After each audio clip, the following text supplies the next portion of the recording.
Les bendiga. Buenos días. Primero que nada, darle gracias a Dios por la oportunidad que tenemos de venir a buscar de su presencia. Vamos a orar, presentar este tiempo en manos del Señor, que sea Él tomando el control. Padre amado, en el nombre poderoso de Jesús, Señor, porque tuya es la gloria y tuya es la honra, Señor, la alabanza y el poder. Delante de ti estamos, amado Dios.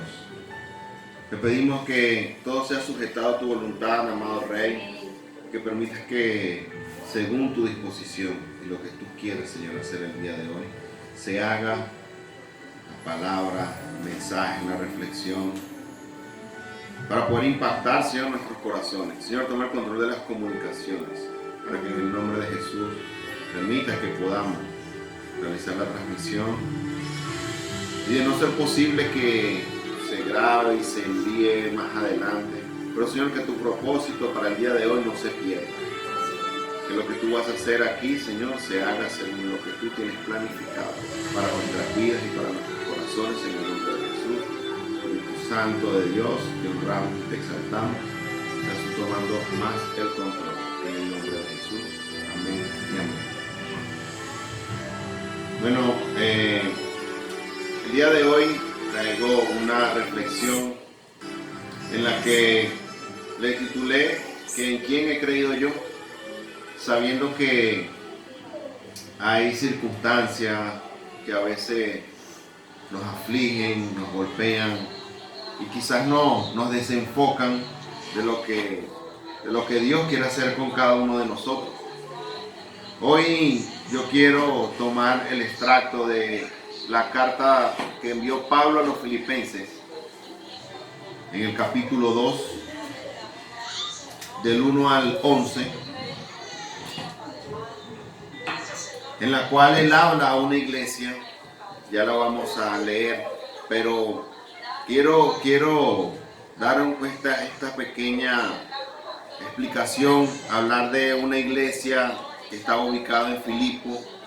Fue la primera iglesia que se fundó en Europa, en la antigüedad, en esa iglesia primitiva naciente que fue predicando el evangelio a través de los que el Señor dejó luego de la ascensión.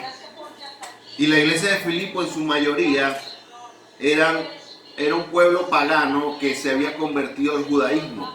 Entonces digamos que traían esas raíces del paganismo que en la antigüedad servían a dioses que no eran agradables a Dios, servían a esculturas y de alguna manera investigando se le daba culto a una diosa que se le entregaban ofrendas y la conversión de ese pueblo, de esa zona, de ese sector al judaísmo, los permite que más adelante con la predicación y el mensaje de salvación a través de Jesús, ellos se convierten y se funda esa primera iglesia en Europa.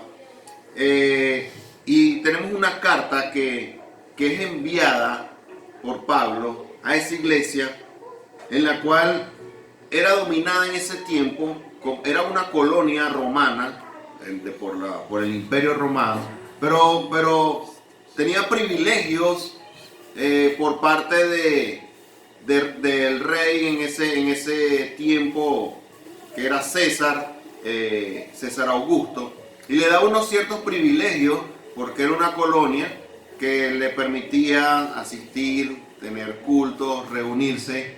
Pero con todo eso vemos que Pablo, ubicando la cita en segunda de Filipenses, del 1 al 11. Filipenses capítulo 2, del 1 al 11, nos habla y dice: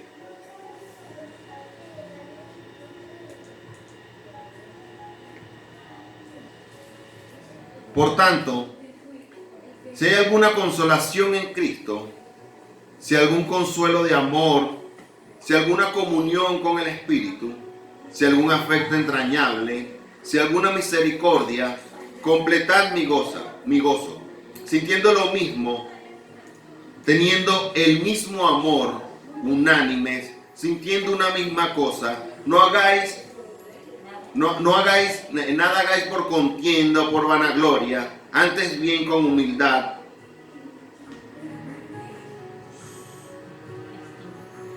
estimando cada uno a los demás como superiores a él mismo, no mirando a cada uno por lo suyo propio, sino por cada cual por de los otros.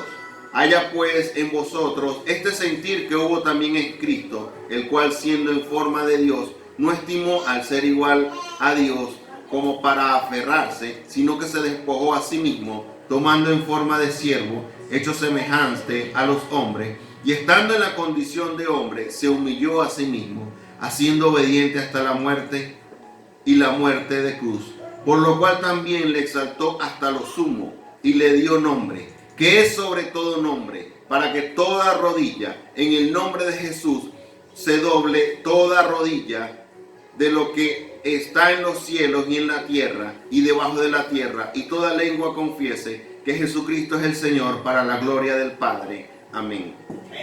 Vemos una carta en la cual es una exhortación a una iglesia que en el contexto histórico fue una iglesia que apoyó el ministerio de Pablo entre las situaciones que fueron suscitándose. Fue una de las iglesias que más apoyó el caminar, el ministerio de Pablo, pero también viene con unas raíces que quizás no le permiten ver algunas cosas o es necesario que sea exhortada, que vemos que tenemos que profundizar esa manera de darle ánimo a cada uno de nuestros hermanos, a cada uno de nuestros familiares, a cada uno de nuestros amigos, porque para eso fuimos llamados, fuimos exhortados para dar ánimo, para entender que cada quien tiene circunstancias y tiene situaciones, pero nos necesitamos los unos a los otros, que debemos consolarnos, que de alguna manera en esa comunión con el Espíritu buscar que seamos unánimes, tanto en las aflicciones, tanto en las circunstancias, tanto en las situaciones, y que permita, como dice ese texto al inicio, completar mi gozo, completar el gozo de llevar el evangelio, del sufrimiento que Pablo pudo haber sentido en cierto tiempo. Y quizás en otras cartas él explica de situaciones que vivió. Pero por eso no paró su obra. Al contrario, vemos ahorita que cualquier circunstancia y cualquier situación lamentablemente nos mueve. Creemos en un Dios vivo, en un Dios real, en un Dios que hace milagros, en un Dios que hace cosas que sobrepasan nuestro entendimiento. Pero todavía tenemos muchas cosas en nuestra vida, como por ejemplo la contienda, la vanagloria, falta de humildad para seguir adelante y edificar una iglesia, que es lo que Pablo fue entre cada una de las cartas que envía a esas iglesias fundadas. Establecer una iglesia con el carácter de Cristo, establecer una iglesia que sea sujeta a Cristo, según lo que Él ha dejado en su palabra, según lo que su Espíritu Santo ha ministrado a cada uno de esos hombres, apóstoles, que dejó Jesús, que enseñó en un tiempo para que ellos conocieran lo que era el vivir y caminar bajo el reino de Dios. Ahora avanzando, viendo que esa iglesia todavía seguía sumergida en estas cosas,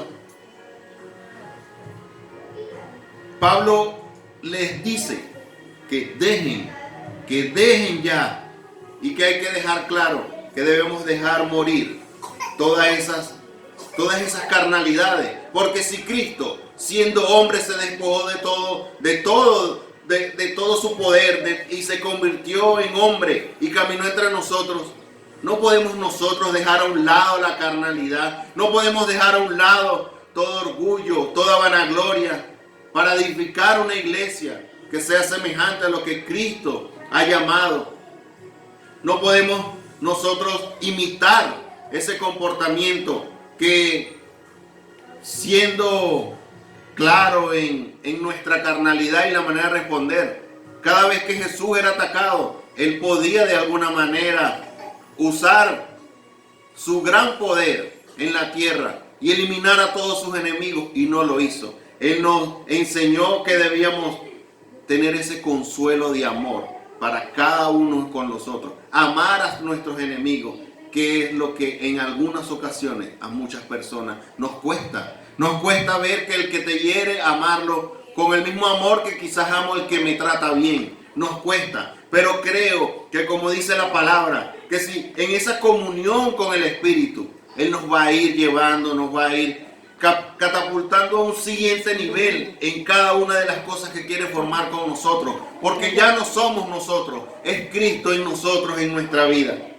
Debemos dar ese paso, estando claro que la autoridad que ha sido dada a los hombres, como lo dice la palabra, ha sido dada para que en el nombre de Jesús, que es el nombre que está por encima de todo nombre, en el cual fue establecido al lugar, aquí en la palabra dice, en un lugar sumo, por lo cual Dios también lo exaltó hasta lo sumo. Sumo quiere decir el lugar más alto. Sumo es un lugar privilegiado. Sumo es el máximo honor. Dios exaltó a Cristo y lo colocó en el lugar más alto. Estableció un ministerio en la tierra. Le enseñó a cada uno de sus apóstoles las verdades del reino. Le enseñó cómo caminar en la sobrenaturalidad, para luego que el Espíritu de Dios descendiera sobre ellos y levantara esa iglesia. Y saber que el nombre que está por encima de todo nombre es el que nosotros predicamos. Es el Jesús, es el Cristo, el cual fue exaltado. Ese Jesús es el que ha sido entregado a cada uno de nosotros y está en nuestros corazones. Pero no usamos la autoridad y dejamos que todavía la carnalidad reine en algunas áreas de nuestras vidas. Darle paso a lo que Dios quiere hacer en cada uno de nosotros. Amén. La vanagloria. La vanagloria es presumir tu orgullo. O sea que la vanagloria va más allá de lo que cualquiera puede pensar que es algo sencillo. Es presumir de tu orgullo. Pero resulta que el orgullo es exceso a las cosas de uno mismo. Es establecer un mayor exceso de lo que tú tienes y luego vas y lo presumes delante de otros. Eso es la vanagloria. La vanagloria lamentablemente te aleja totalmente del propósito que tiene Dios contigo. Te aleja totalmente de la transformación que quiere hacer para tu casa, para tu familia, para tus hijos. Lamentablemente, si Dios quiere usarte como instrumento en un lugar de trabajo, en donde te encuentres, incluso en una camioneta de pasajeros, la vanagloria detiene ese uso que Dios te dará como instrumento. De repente vamos a las congregaciones, nos sentimos gozosos, alabamos y adoramos, pero cuando salimos nos llenamos de vanagloria y exponemos ese orgullo y decimos que somos los mejores, que todos están cometiendo errores, y lamentablemente no dejamos que el Espíritu de Dios haga en nuestros corazones. Me incluyo porque es una formación que Dios está haciendo en cada uno de nosotros. Quizás hay niveles, cada nivel que uno va pasando, va sobrellevando de lo que Dios hace en tu vida, te va a permitir darte cuenta. Darte cuenta que la vanagloria domina tu vida, que el orgullo domina tu vida, que permites que el orgullo dé paso a la contienda, porque como das exceso a lo que tú crees, a lo que tú sientes, a lo que realmente está alojado en tu corazón, pero no es lo que Dios quiere para tu vida, no es lo que Dios está hablando, no es lo que quiere que Dios prediques. Él no quiere que prediques tu orgullo, Él no quiere que presumas lo que tú eres. Él quiere que predique lo que realmente fue exaltado, el que fue llevado al lugar más alto. No hay lugar más alto que es donde está Jesús, al lado de la diestra del Padre. Hagas lo que hagas, no va a haber lugar donde puedas estar, porque es allí donde el que está al lado del Padre es el que intercede por cada uno de nosotros y es el que está en nuestros corazones. Amén. Darle paso a esa humildad de reconocer cada uno de nuestros errores y nuestras fallas.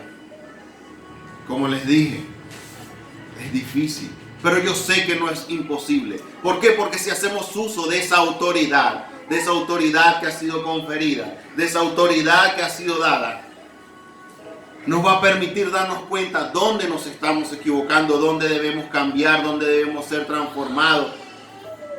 Cada día que damos pie a que el orgullo sea el reinante en nuestras vidas, detenemos cada día más el proceso en el cual Dios quiere sacarte, de llevarte, de tenerte en ese orgullo que es un orgullo desértico, donde lamentablemente no hay crecimiento.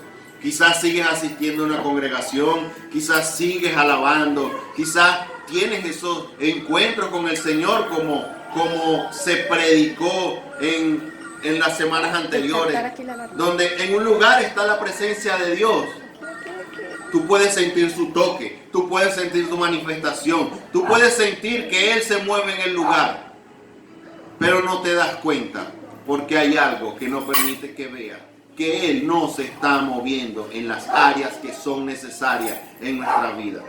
Yo quiero avanzar a la carta de Efesios 1.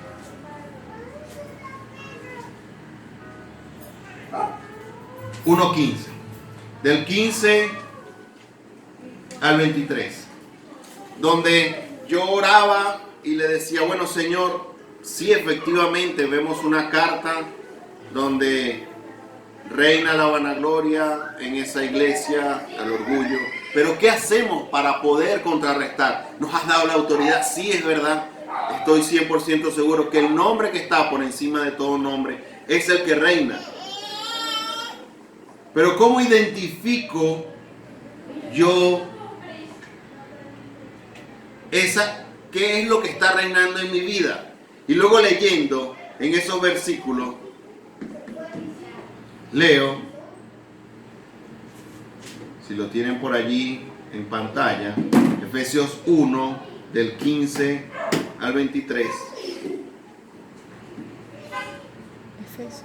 Por esta causa también yo, habiendo oído de vuestra fe en el Señor Jesús, de que vuestro amor para con todos los santos, no ceso de dar gracias por vosotros, haciendo memoria de vosotros en mis oraciones, para que el Dios de nuestro Señor Jesucristo, el Padre de la gloria, os dé espíritu de sabiduría y de revelación en el conocimiento de Él, alumbrando los ojos de vuestro entendimiento, para que sepáis cuál es la esperanza, el que os ha llamado, y cuáles las riquezas de la gloria de su herencia en los santos, con la cual superminente grandeza de su poder, para con nosotros los que creemos, según la operación del poder de su fuerza, la cual operó en Cristo, resucitándolo de los muertos, sentándolo a la diestra del Padre en lugares celestiales, sobre todo principado y toda autoridad y poder y señorío, y sobre todo nombre que se nombra, no solo en este siglo, sino también en el venidero, y sometió todas las cosas bajo sus pies, y lo dio por cabeza sobre todas las cosas a la iglesia, la cual es su cuerpo, la plenitud de aquel que todo lo llena.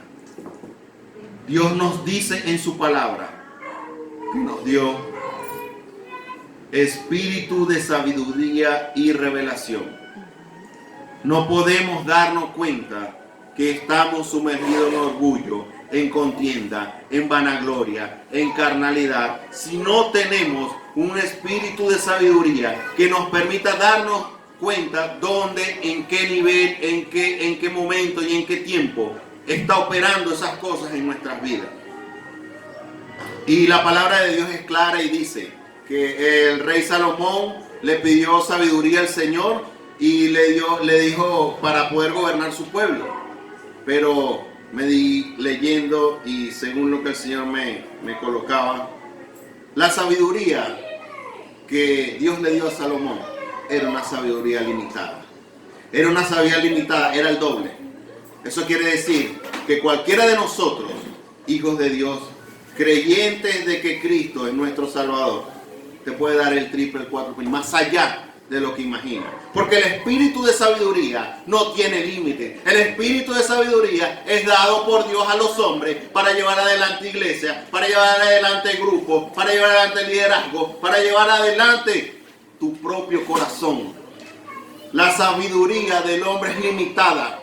Sea cual sea el nivel que tenga, siempre va a estar limitada. Pero cuando tú le pides al Señor espíritu de sabiduría y espíritu de revelación, la sabiduría dará pie a la revelación para podernos dar cuenta en dónde estamos fallando. No es fácil llegar a este punto, no es fácil, pero en intimidad, en oración, en ayuno, sabiendo que esa misma autoridad que hablamos en el versículo que leímos anteriormente, sigue estando presente, sabiendo que Cristo, que es la roca, que es la cabeza de la iglesia, es el que realmente nos va a dar la sabiduría, nos va a dar la revelación a través de su espíritu, no la sabiduría humana que tiene limitantes y lamentablemente no nos podemos dar cuenta. El entendimiento más la sabiduría y la revelación va a permitir que cada uno de nosotros eche fuera la vanagloria, eche fuera la contienda y permita darle cabida a esa humildad que es la que nos pide el Señor. Nos pide ser humildes, nos pide ser sencillos, nos pide ser de acuerdo a lo que Él ha establecido ya en su palabra, la formación que le dio a sus discípulos, donde viendo en el mismo momento que el Señor fue a ser apresado por todos los escribas, fariseos, y querían llevarlo a la muerte, uno de sus discípulos sacó una espada y le cortó la oreja a uno de esos soldados, pero el Señor lo detuvo, porque Él quería enseñarnos que a pesar que vengan contra nosotros, que a pesar que vengan a apedrearnos, que a pesar que vengan a contender en contra nuestra, nosotros tenemos que tener dominio propio para darle pie a las cosas que Dios quiere, Dios hace, Dios trata, Dios moldea, el Señor busca cómo hablarnos, cómo decirnos, pero tener presente que para que todo esto suceda, primero que nada, necesario la búsqueda constante del rostro del Señor. Oración. Buscar. Sabemos que no nos podemos reunir normalmente como nos reuníamos en nuestras congregaciones.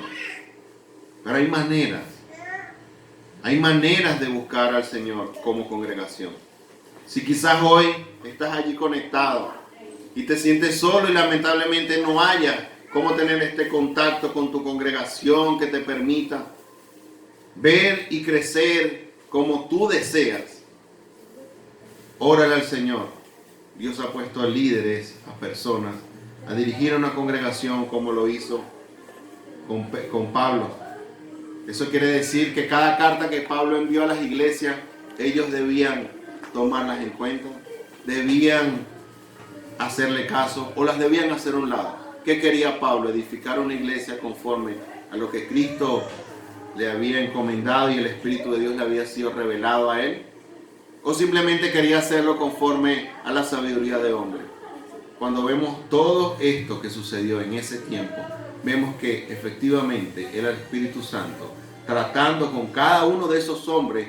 Pablo es uno de los mayores ejemplos de lo que es el apostolado, de la fundación de iglesias y el llevar mensaje a muchas naciones, pero es el mayor ejemplo de que la dirección absolutamente de la iglesia es a través del Espíritu Santo y no de la sabiduría que Dios le ha dado a cada hombre. Es verdad, pero hay una sabiduría que es la que sobrepasa esa humanidad y va a traer esa revelación y llevará a cada uno de nosotros, tanto a las congregaciones y a cada corazón, por el camino que Él quiere. Por eso hoy te invito a que donde estés en ese lugar, oremos al Señor y le pidamos que sea Él dándonos ese espíritu de sabiduría, de revelación. Que lo que en la primera lectura, que era contienda, vanagloria, que todas esas cosas carnales, ya queden atrás y darle paso a lo que el Espíritu quiere hacer para cada uno de nosotros, los que estamos aquí, los que están conectados, los que van a escuchar esta grabación. Yo voy a orar, Padre, en el nombre de Jesús.